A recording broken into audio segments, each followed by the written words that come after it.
right, guys, let's jump into this deep dive head first. Sounds good. We're dissecting a book today, Mhm. and let me tell you, it gets right to the heart of what we discuss here in the Married Red Pill community, Yeah. all about marriage, but like the stuff nobody talks about, those hidden truths, the unspoken agreements. Right, right. And we're talking about the covert contracts, man, how they work, how they're changing, especially, well, with the rise of feminist and Marxist ideologies. I think what's really interesting is how the book goes way back. Yeah. It doesn't just complain about how things are now. It shows how marriage was structured for centuries, and then bam, this huge shift happens. It's like they flipped the script on us. Exactly. And the chapter titles alone, man, they're like roadmap to everything we're going to uncover here. Oh yeah. Things like the illusion of choice, Oh wow. the war on masculinity, the myth of female equality, even the dark side of radical feminism. It's like the author knew exactly what we'd be digging into. Absolutely. It's tailored for guys like us. Guys who are trying to figure this whole thing out. That's it, man. And the first big thing the book tackles is like this whole idea of choice in relationships. Yeah. We think we're making all these free decisions, right? But the book argues there's this whole layer of covert contracts underneath, Oh, interesting. basically unspoken agreements. And sometimes one person might be getting, well, a really bad deal without even realizing it. Like they're signing on for something they don't fully understand. Exactly. And then you add in the whole no-fault divorce thing. Yeah, that complicates things. On the surface, it sounds fair, right? Mm-hmm. Anyone can end the marriage, no questions asked. Yeah, that's how it's sold, right? Freedom and all that. But the book says, hold on, this might actually be a huge trap, Oh, especially for men. and why is that? Well, it goes into the whole history of divorce law. Okay. Back in the day, you needed a reason, a real reason, like abuse or infidelity. Yeah, you had to prove something. Yeah, it's like, I don't feel it anymore. So what happens then? Guess who usually ends up holding the bag? Yeah, I see where this is going. And the book uses real-life examples, man. Stories that'll make your blood boil. Really? Like, there's this story about Jack and Sarah. Okay. Sarah accused Jack of hiding assets during their divorce, even though he had proof he wasn't. What? Seriously? But because it was no fault, the court didn't really care. That's messed up. It is. And that's the point the book is making. The system, in many cases, is rigged against men. So what's the solution?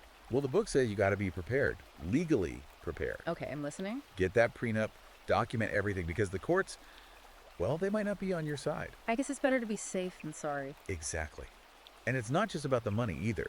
The book talks about the emotional toll, too. Yeah, that's the part that often gets overlooked. There's a story about John, a software engineer. His wife, she just up and left him, took half his stuff, left him an absolute wreck. Oh man, that's rough. And the book argues that this is what happens when individual happiness trumps everything else. Even contracts, even causing serious harm. It's like collateral damage in the pursuit of personal fulfillment. Exactly. And these ideologies, they've seeped into our legal and social systems. We're living with the consequences. And the book argues this is just the tip of the iceberg, right? It goes even further, saying there's this whole war on masculinity going on. You see it everywhere. In the media, education, even at home. Give me an example. What do you mean? Well, the book talks about this constant messaging that paints men as, like, inherently dangerous. Oh yeah, I've noticed that. Think about those slogans. Teach men not to rape. It's like they're saying all men are potential predators. It creates this atmosphere of fear and suspicion around men. Exactly.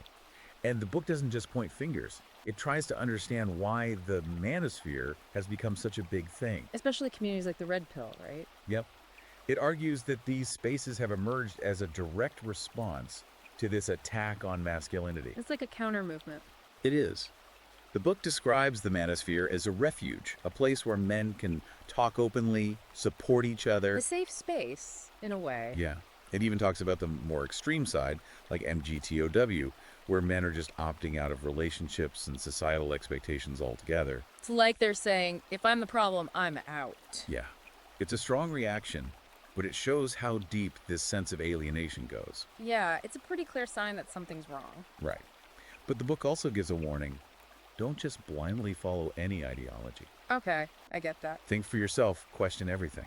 That's what it's all about. It's about taking control, right? Exactly. Understanding the forces at play and then making your own informed decisions. Like taking the red pill, Yeah, right? you see the world for what it is, the good, the bad, the ugly, and then you choose your path. You got it. You're in the driver's seat. And this is where the book's take on Planned Parenthood gets interesting. Oh, yeah, that's a big one. It's a controversial topic, no doubt, Yeah. but the book dives right in.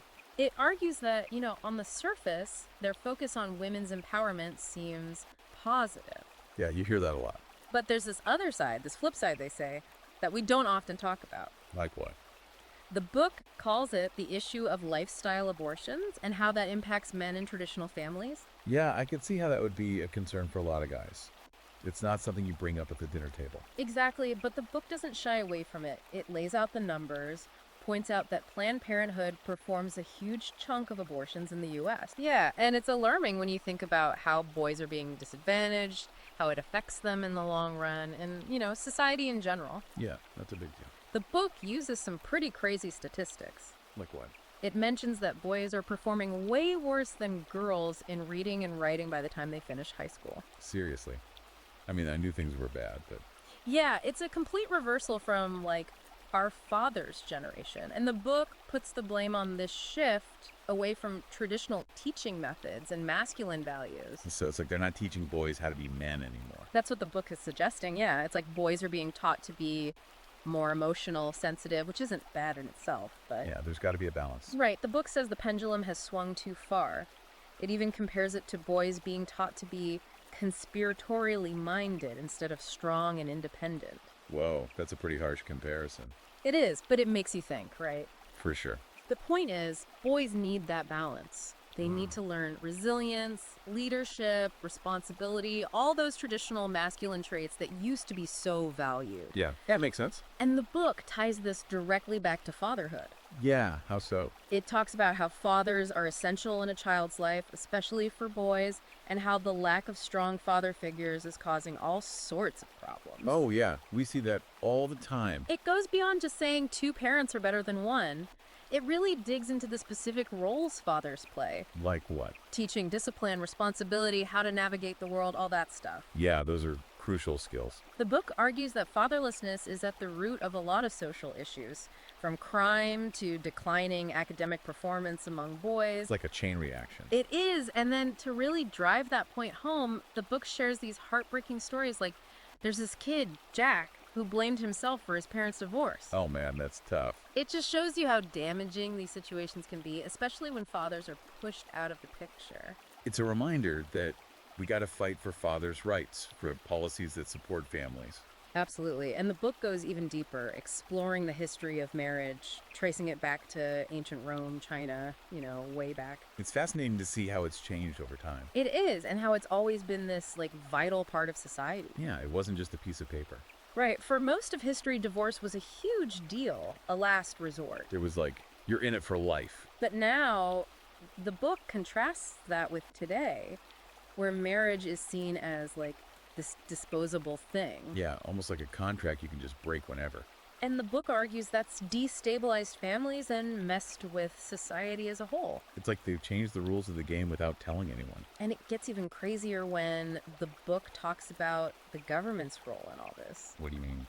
It claims that the rise of no-fault divorce wasn't just a natural thing. It was actively encouraged by policies that redefined marriage and family. They were pushing it. That's what the book suggests, yeah. And it gives some pretty shocking examples of how these policies backfired. Especially for men, right? Right. There's the story of John, who was forced to pay child support for over 20 years. What? That's crazy. Yeah, but he was denied any visitation rights to his kids. It's like the system is designed to punish you. That's the argument, yeah.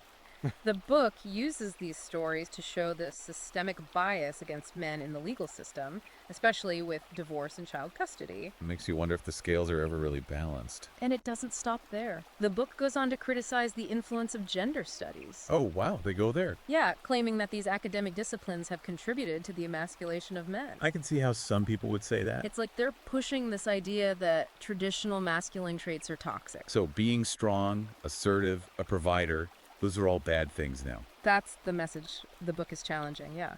And it gives this example of Jord, whose wife got, like, radicalized by her gender studies classes. Oh, Yeah, ended up divorcing him and taking a lot of his money. it's rough. It's supposed to show that these academic theories have real-world consequences. Yeah, they do. What the book is really pushing for here is critical thinking, questioning the assumptions, the biases that might be hidden in certain fields. Don't just take everything at face value. Exactly. Look for a more balanced perspective. Do your own research, come to your own conclusions. Exactly. And that leads into the book's analysis of how men are portrayed in entertainment. Oh, yeah, that's a big one. It's a common theme in the red pill community, this idea that men are always shown as either idiots or psychopaths. Yeah, like there's no in between. Right. The book points to reality shows like The Bachelor, where men are often portrayed as players, manipulators. It's like they're trying to make us all look bad. And it goes beyond entertainment. The book criticizes the rise of gender-neutral or non-binary identity, arguing that it further erodes traditional masculine roles. So it's like blurring the lines even more. Yeah, making it even harder for men to find their place in society. Like, where do we fit in if there are no clear roles anymore? And the book ties this to the rise of the incel phenomenon. That's a dark one. It argues that it's a direct result of men feeling emasculated, having a harder time forming relationships. Like a vicious cycle? Yeah, a sense of loneliness, frustration that builds up. And can manifest in some really unhealthy ways. The book suggests that this alienation among men could lead to some pretty serious consequences for individuals and for society as a whole. It's a wake-up call for sure. We need to be talking about these issues, finding solutions that actually work for everyone. Absolutely. And then the book circles back to traditional family structures. Oh, that's a big shift. Yeah, because we're constantly told that traditional families are outdated. Like it's old-fashioned, right? But the book argues that the traditional family, with a father at the head and a mother as the primary caregiver, is the best model for raising kids. It's like going back to basics. Right, and for creating a stable society. I know some people might disagree, but Yeah, it's definitely a controversial topic. the book brings up research showing that kids from two-parent families tend to do better in life. Yeah, in terms of education, health, overall well-being. It's not just about having two parents. It's about the specific roles each parent plays. Right, mothers provide nurturing, emotional support, while fathers bring discipline, guidance. It's about balance, right? Exactly. Those roles complement each other, and kids need both to thrive. And it ties back into the book's earlier points about traditional masculine values. Right, fathers teaching those values to their sons. Strength, courage, honor, responsibility. All the stuff that builds character helps you contribute to society. It's like a blueprint for raising good men. And the book doesn't just talk about the benefits of traditional families, it also digs into the negative consequences of family breakdown. The other side of the coin. Yeah, like statistics showing kids from single-parent families are more likely to struggle with poverty, drop out of school, get involved in crime. It's a harsh reality. It is, and it reminds us why we need to fight for policies that support families, encourage fathers to be involved. Absolutely. And then the book takes a critical look at the ideologies it says are driving these societal changes. This is where it gets controversial. Yeah, calling out Marxism, critical theories, queer theory, gender studies, feminism. That's a pretty big list. It argues that these ideologies have systematically tried to dismantle the traditional family. Wow, that's a bold statement. It is, but the book argues that they promote this idea that traditional families are oppressive, that they create inequality. So it's like they're trying to break down the foundation. And the book pushes back, saying that the breakdown of the family has actually led to more problems. More instability, more suffering, especially for kids. It's a really thought-provoking argument. Are these progressive ideologies actually making the world better? Or are they creating more problems than they solve? And then the book brings up religion, Oh, interesting. highlighting how many religions emphasize marriage, family, the specific roles of husbands and wives. Yeah, a lot of religions are built around those ideas. And the book contrasts that with the more individualistic approach to relationships that's common in secular society. Like, it's all about me now. And it gives examples of how different religions approach these issues. Like, it talks about Shalom Bayit in Judaism, which focuses on peace and harmony within the home, That's a beautiful concept. while acknowledging that some religious interpretations can be problematic. Yeah, there's always that balance. The book also points out that religious communities offer support, guidance to families. a sense of belonging, shared values. And that can be beneficial for everyone, individuals, and society as a whole. You know, it's crazy because we're always hearing how the traditional family is like a thing of the past. Right, like it's outdated. But this book, it makes this really strong argument about how the decline of fatherhood is a major problem. It's not just about, like, missing your dad. Exactly. It's about missing those crucial lessons that fathers teach, especially to their sons. Yeah, the stuff you just don't get anywhere else.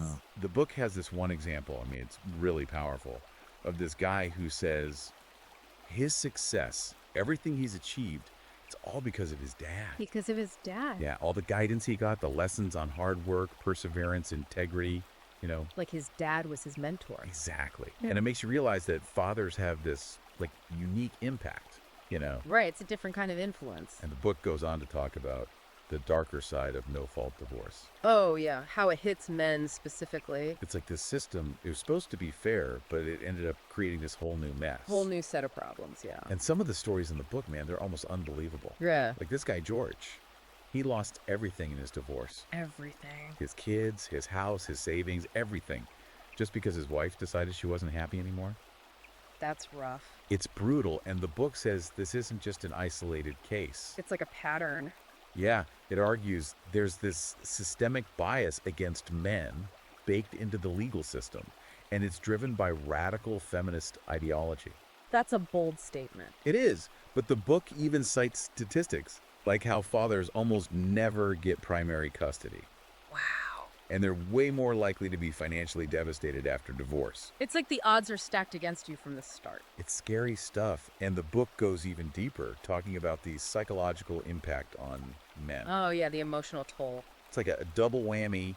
You lose everything, and then you're made to feel like it's all your fault. Like you're the one to blame. Exactly, and the book says this can lead to, like, serious issues. Like what?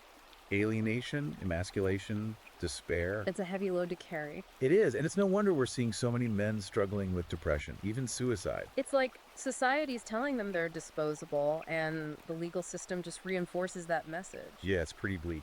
It makes you wonder, how do you even approach relationships when the rules seem so rigged? That's the big question, right?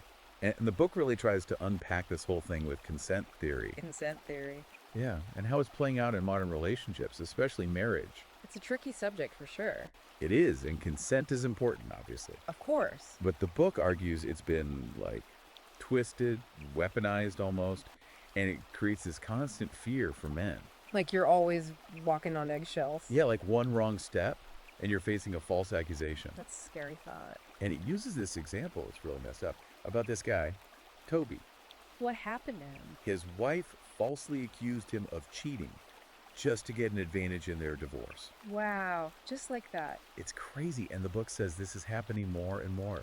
Seriously? Yeah, and it's like the system rewards this manipulation, and men are left to deal with the fallout. So it's like you're guilty until proven innocent.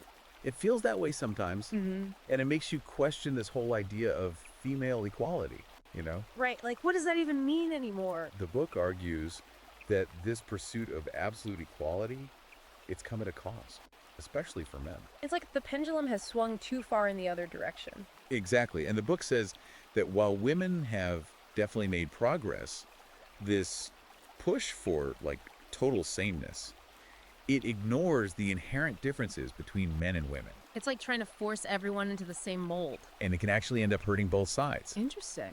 And the book points to all these young men who are dropping out of college, struggling to find work, just retreating into video games. Yeah, I've heard about that trend. And it says this is happening because men are being told their traditional roles, their values, they're not needed anymore. Like they're being pushed aside. It's like society's saying you're obsolete. And the book gives this warning. It's pretty stark. What does it say? It says this trend could lead to some really bad stuff. Like what? Social unrest, more violence, just a general decline in, you know, how society functions. It's a bleak outlook. It is, but it's a wake-up call, you know? We got to start talking to these issues, figuring out solutions that actually work for everyone. It's about finding that balance. Exactly, and I think this deep dive, it's given us a lot to think about. It has. It's been pretty intense. We've covered so much, from the hidden stuff in marriage and consent theory to the whole war on masculinity and the importance of family. It's been a whirlwind of ideas for sure. It has, and some of the stuff in the book, It's definitely controversial. Yeah, it challenges a lot of the mainstream narratives. It does, but it's clear the author, he's tapped into something real, something that a lot of men are feeling. That sense of being lost, misunderstood. Exactly. And if you're interested in digging deeper, I mean, really exploring these ideas, Yeah, I'm curious to hear more. I highly recommend checking out the book. Where can we find it?